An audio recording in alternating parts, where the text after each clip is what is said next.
दक्षिण कश्मीर के कुलगाम जिले के रेडवानी इलाके में लगभग 40 घंटे के बाद आतंकियों और सुरक्षाबलों के बीच मुठभेड़ खत्म हो गई है। सुरक्षाबलों ने 3 आतंकियों को मार गिराया है। भारतीय सेना के चिनार कोर ने एक्स पर बताया कि कुलगाम के सामान्य क्षेत्र रेडवानी पाइन में मई के 6 से 7 की मध्यरात्रि को शुरू हुआ एक संयुक्त अभियान लगभग 40 घंटे की निरंतर निगरानी के बाद समाप्त हो गया है। साथ ही 3 आतंकवादियों को मार गिराया गया है। रेडवानी इलाके में सोमवार से चल रही मुठभेड़ में सुरक्षाबलों ने बुधवार शाम को एक और आतंकी को मुठभेड़ में मार गिराया था। इसके साथ ही इस मुठभेड़ में 3 आतंकियों को सुरक्षाबलों ने ढेर किया। इससे पहले मंगलवार को टीआरएफ का शीर्ष कमांडर बासित अहमद डार और उसका साथी फहीम अहमद बाबा मारा गया था। सूत्रों के अनुसार सोमवार रात इलाके में 3 आतंकियों बासित अहमद डार, फहीम अहमद बाबा और मोमिन की मौजूदगी की सूचना के बाद सुरक्षाबलों ने इलाके में ऑपरेशन शुरू किया था। पुंछ में वायुसेना के काफिले पर हुए आतंकी हमले में लश्कर-ए-तैयबा का कमांडर अबू हमजा समेत 3 से ज्यादा आतंकी शामिल थे। सीसीटीवी में कैद 3 दहशतगर्दों की तस्वीरें बुधवार को वायरल हो गईं। एक प्रत्यक्षदर्शी का कहना है कि शनिवार को हुए हमले में आतंकी 20 मिनट तक अंधाधुंध गोलीबारी करते रहे।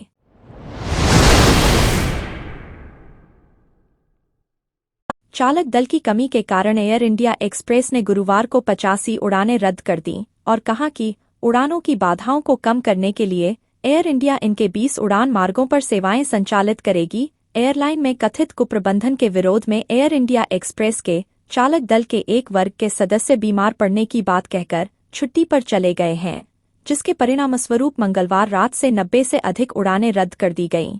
हालांकि इस बीच दिल्ली स्थित मुख्य श्रमायुक्त के दफ्तर में एयर इंडिया एक्सप्रेस के यूनियन और प्रबंधन के बीच बातचीत शुरू हो गई है। एयरलाइन ने एक बयान में कहा, हम आज 283 उड़ानों का परिचालन करेंगे। हमने सभी संसाधन जुटा लिए हैं और एयर इंडिया हमारे 20 मार्गों पर परिचालन का संचालन कर हमारी मदद करेगी। हालांकि हमारी 74 उड़ानें रद्द हैं और हम अपने मेहमानों से आग्रह करते हैं कि वे हवाई अड्डे पर जाने से पहले यह जांच कर लें कि उनकी उड़ान व्यवधान से प्रभावित है या नहीं। विमानन कंपनी ने कहा कि यदि उनकी उड़ानें रद्द होती है या उनमें 3 घंटे से अधिक की देरी होती है तो यात्री बिना किसी शुल्क के पूर्ण वापसी या बाद की तारीख में अपना टिकट पुनर्निर्धारित करने का विकल्प चुन सकते हैं। दिल्ली के बड़े अस्पतालों में से एक राम मनोहर लोहिया अस्पताल में सीबीआई ने रिश्वतखोरी रैकेट का खुलासा किया है। इस रैकेट में नर्स से लेकर कार्डियोलॉजिस्ट तक का नाम शामिल है। सीबीआई ने 2 डॉक्टर्स समेत 11 लोगों को गिरफ्तार किया है। सीबीआई की माने तो अस्पताल में कई स्तर पर रिश्वतखोरी चल रही थी। अस्पताल में जमकर भ्रष्टाचार हो रहा था। डॉक्टर कथित रूप से चिकित्सा उपकरण की सप्लाई करने वालों से लाखों रुपए ले रहे थे। रिश्वतखोरी के इस मामले में 2 डॉक्टर्स समेत 11 लोगों की गिरफ्तार हुई है। सीबीआई की एफआईआर के मुताबिक अगर कार्डियोलॉजिस्ट अजय राज व पर्वत गौड़ा चन्नप्पा गौड़ा को बतौर रिश्वत 20,000 रुपए नहीं मिलते थे तो गर्भवती को वार्ड से बाहर निकाल दिया जाता था। अस्पताल के क्लर्क भुवाल व नर्स शालू धमकाते हैं और लेनदेन सुचारू ढंग से बिना व्यवधान हो, इसके लिए यूपीआई का विकल्प भी मौजूद है। सीबीआई ने अपनी एफआईआर में जिन लोगों को नामित किया है उनमें 6 अस्पताल कर्मचारी, 1 बिचौलिया और 4 चिकित्सा उपकरण आपूर्तिकर्ता शामिल हैं। एजेंसी ने एफआईआर में यह भी दावा किया कि पर्वत गौड़ा ने चिकित्सा आपूर्तिकर्ताओं से उन्हें मिलने वाली रिश्वत जल्द से जल्द देने के लिए कहा था।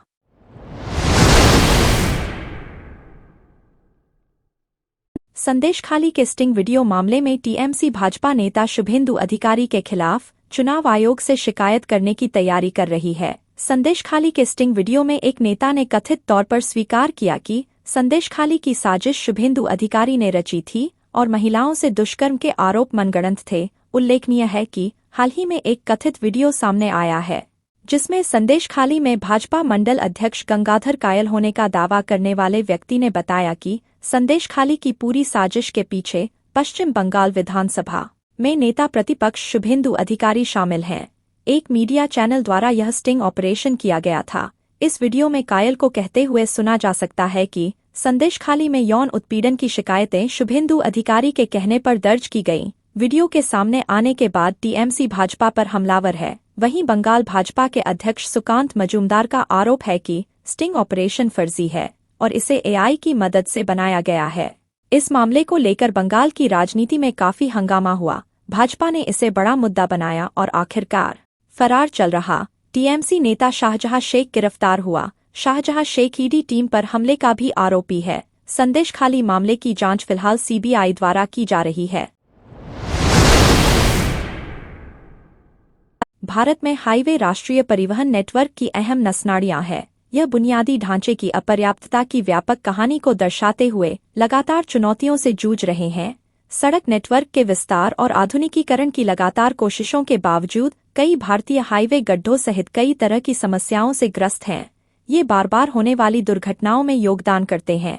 हालांकि सड़क की स्थिति में सुधार लाने के लिए कार्रवाई की जा रही है। भारतीय राष्ट्रीय राजमार्ग प्राधिकरण देश में रोड मेंटेनेंस, सड़क रखरखाव में क्रांति लाने का लक्ष्य रखता है, जिसमें एक नई इनोवेटिव टेक्नोलॉजी शामिल है। NHAI ने कहा कि यह तकनीक सड़कों को स्टील फाइबर और बिटुमेन से युक्त विशेष तरह के डामर का इस्तेमाल करके खुद को मरम्मत करने में सक्षम बनाएगा। यह नई सामग्री ऑटोमेटिक तरीके से सड़क के गैप और गड्ढों को भर देगी, जो भारत में सड़क दुर्घटनाओं और मौतों में महत्वपूर्ण योगदान देने वाली एक पुरानी समस्या का समाधान करेगी। डीडी न्यूज़ की एक रिपोर्ट में कहा गया है कि NHAI के अधिकारी आशावादी हैं कि यह तकनीक गड्ढों की समस्या को प्रभावी ढंग से ठीक कर देगी। हालांकि डामर को गड्ढे या गैप को ढकने और मरम्मत करने में कितना समय लगेगा, इसकी जानकारी नहीं है।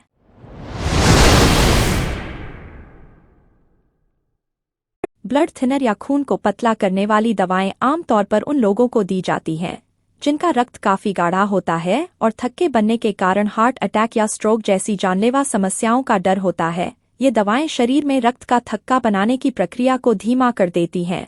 हालांकि बिना डॉक्टरी सलाह के इन दवाओं का सेवन गंभीर और जानलेवा दुष्प्रभावों को बढ़ाने वाले हो सकते हैं। वैक्सीन निर्माता कंपनी एस्ट्राजेनेका ने माना था कि टीकाकरण करा चुके कुछ लोगों को दुर्लभ स्थितियों में थ्रोम्बोसिस विद थ्रोम्बोसाइटोपेनिया सिंड्रोम होने का जोखिम हो सकता है। डॉक्टर थ्रोम्बोसिस शब्द का उपयोग रक्त का थक्का बनने की समस्या के रूप में करते हैं। ये रक्त वाहिकाओं को अवरुद्ध कर सकता है। कभी कभी यह शरीर के कुछ हिस्सों में रक्त के प्रवाह को बाधित भी कर सकता है। थ्रोम्बोसाइटोपेनिया तब होता है जब किसी व्यक्ति में प्लेटलेट काउंट कम हो जाता है। प्लेटलेट्स रक्त के महत्वपूर्ण घटक होते हैं जो प्रतिरक्षा प्रतिक्रिया में मदद करते हैं। नोएडा स्थित हृदय रोग विशेषज्ञ डॉक्टर अभिनव पांडे बताते हैं, अगर आप खुद से या बिना डॉक्टरी सलाह के रक्त को पतला करने वाली दवाएं ले रहे हैं तो इसके कई गंभीर दुष्प्रभाव हो सकते हैं। ये गंभीर रक्तस्राव का कारण बन सकती है।